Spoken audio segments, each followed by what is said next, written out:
This video is going to be about making a simple cloth bag out of fabric and cotton thread. As far as I know, the original for this design is the Japanese Azuma Bukuro design.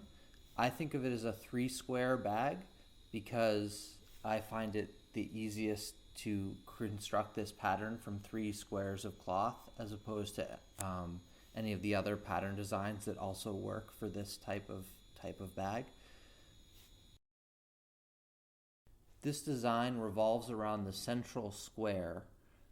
You sew 2 of the diagonal sides to the square on the right and the other 2 diagonal sides to the square on the left.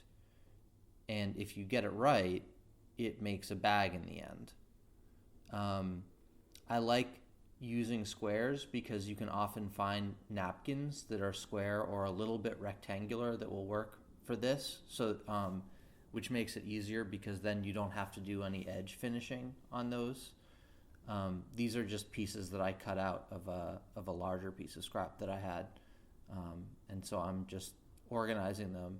So what you would do here is you would sew down the right hand sides of that stack of fabric that I am working on now.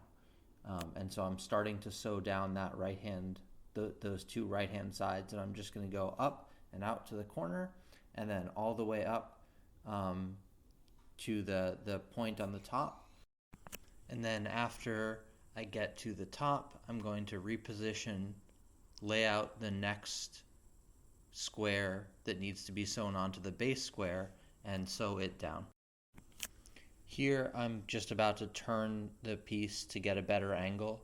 I find that a lot of my speed when I'm doing something like this really has more to do with whether I find the right angles to do something at or whether I am constantly struggling against the material.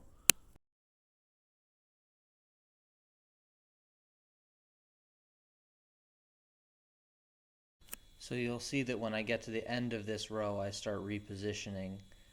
And what I'm doing now is I'm opening up that flap so you can see where that top piece is stitched to the bottom one on 2 sides. And then I'm going to position the other one over it and stitch the other 2 sides of this new one to the 2 sides of the original middle piece.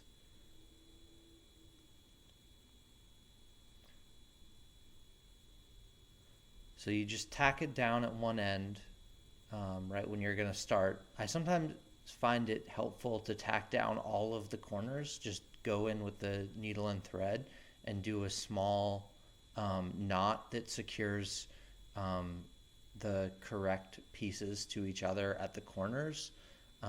Other ways to do this are to use pins to hold the seams together while you're sewing them. You can also pin an end of a seam to something else. For instance, sometimes if I'm sitting with my knees up in front of me, it's helpful to actually pin the end of the piece that I'm working on to the fabric of my pants at the knee, because then I can establish some tension on it. And now we see how this shape, when you unfold it, actually becomes a usable bag. Those sort of ears on top can be used to tie it together to create its own handle, or you can stitch a handle to them. Thanks for watching.